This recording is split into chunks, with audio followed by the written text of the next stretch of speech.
नमः शिवाय। श्री शिव महापुराण उमा संहिता 28वां अध्याय। छाया पुरुष के दर्शन का वर्णन। देवी बोली, हे देवदेव, हे महादेव, आपने काल की वंचना करने वाले शब्द ब्रह्म स्वरूप उत्तम योग के लक्षण का वर्णन संक्षेप से किया। अब योगियों के हित की इच्छा से छाया पुरुष संबंधी उस उत्तम ज्ञान को विस्तार पूर्वक कहिए। शंकर जी बोले, हे देवी सुनो, मैं छाया पुरुष का लक्षण कह रहा हूँ, जिसे भली भांति जानकर मनुष्य सभी पापों से मुक्त हो जाता है। हे वरवर्णिनी, श्वेत वस्त्र पहनकर, माला धारण कर एवं उत्तम गंध धूप आदि से सुगंधित होकर, चंद्रमा अथवा सूर्य को पीछे कर संपूर्ण कामनाओं का फल देने वाले मेरे पिंडभूत नवाक्षर महामंत्र ओम नमो भगवते रुद्राय का स्मरण करें और अपनी छाया को देखें। पुनः उस श्वेत वर्ण की छाया को आकाश में देखकर वह एक चित्त हो परम कारणभूत शिवजी को देखें। ऐसा करने से उसे ब्रह्म की प्राप्ति होती है और वह ब्रह्म हत्या आदि पापों से छूट जाता है। ऐसा काल वेदताओं ने कहा है, इसमें संशय नहीं है। यदि उस छाया में अपना सिर दिखाई ना पड़े तो 6 महीने में मृत्यु जाननी चाहिए। ऐसे योगी के मुख से जिस प्रकार का वाक्य निकलता है उसके अनुरूप ही फल होता है। शुक्ल वर्ण की छाया होने पर धर्म की वृद्धि और कृष्ण वर्ण की होने पर पाप की वृद्धि जाननी चाहिए। रक्त वर्ण की होने पर बंधन जानना चाहिए तथा पीत वर्ण की होने पर शत्रु बाधा समझनी चाहिए। छाया के नासिका रहित होने पर बंधुनाश और मुख रहित होने पर भूख का भय रहता है। कटी रहित होने पर स्त्री का नाश और जंघा रहित होने पर धन का नाश होता है एवं पाद रहित होने पर विदेश गमन होता है। यह छाया पुरुष का फल मैंने कहा। हे महेश्वरी, पुरुष को प्रयत्न पूर्वक इसका विचार करना चाहिए। हे महेश्वरी, उस छाया पुरुष को भली भांति देखकर उसे अपने मन में पूर्णतः सन्निविष्ट करके मन में मेरे नवाक्षर मंत्र का जप करना चाहिए, जो कि साक्षात मेरा हृदय ही है। 1 वर्ष बीत जाने पर वह मंत्र जापक ऐसा कुछ नहीं है जिसे सिद्ध न कर सके। वह अनिमा आदि 8 सिद्धियों को तथा आकाश में विचरण की शक्ति को प्राप्त कर लेता है।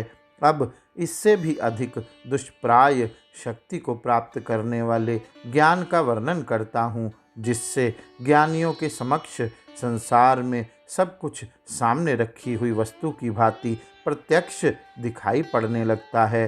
सर्पाकार कुंडली जो लोक में अज्ञेय कही जाती है, उसका वर्णन करता हूँ। वह मार्ग में स्थित हुई मात्रा केवल दिखती है किंतु पढ़ी नहीं जाती।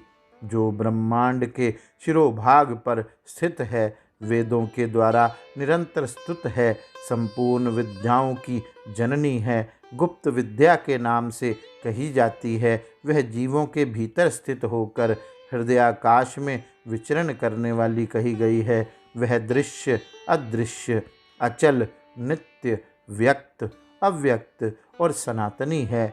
वह अवर्ण, वर्ण संयुक्त तथा बिंदु मालिनी कही जाती है। उसका सर्वदा दर्शन करने वाला योगी कृत्य हो जाता है।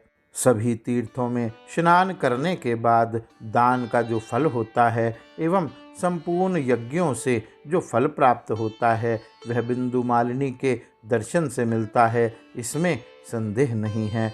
यह मैं सत्य कह रहा हूँ।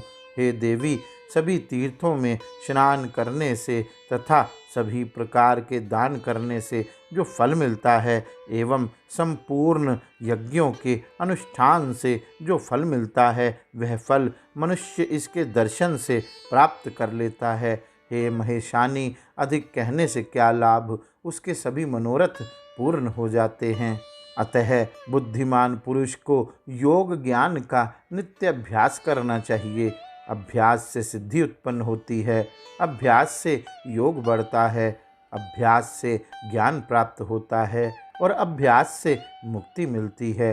अतः बुद्धिमान को मोक्ष के कारणभूत योग का निरंतर अभ्यास करते रहना चाहिए।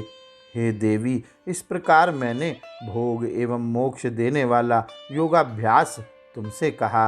अब तुम्हें और क्या पूछना है, उसे तुम बताओ, मैं तुम्हें सत्य सत्य बताऊंगा।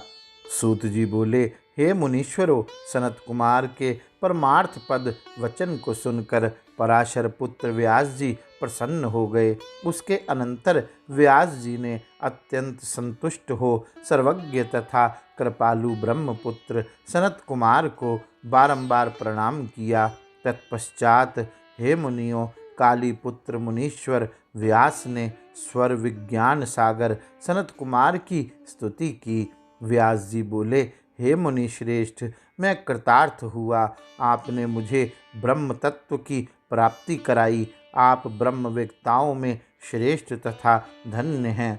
आपको नमस्कार है, आपको नमस्कार है। सूत जी बोले, इस प्रकार वे व्यास जी महामुनि ब्रह्मपुत्र की स्तुति कर अत्यंत प्रसन्न तथा परमानंद में मग्न होकर मौन हो गए। हे शौनक, उसके बाद उनके द्वारा पूजित हुए सनत कुमार जी उनसे आज्ञा लेकर अपने स्थान को चले गए और इधर व्यास जी भी प्रसन्नचित्त होकर अपने स्थान को चले गए। हे ब्राह्मणों, मैंने इस प्रकार सनत कुमार एवं व्यास जी का यह सुख प्रदान करने वाला परमार्थ युक्त तथा ज्ञानवर्धक संवाद आप लोगों से कहा। इस प्रकार श्री शिव महापुराण के अंतर्गत 5वीं उमा संहिता में छाया पुरुष वर्णन नामक 28वां अध्याय पूर्ण हुआ। गौरी शंकर भगवान की जय। ओम नमः शिवाय।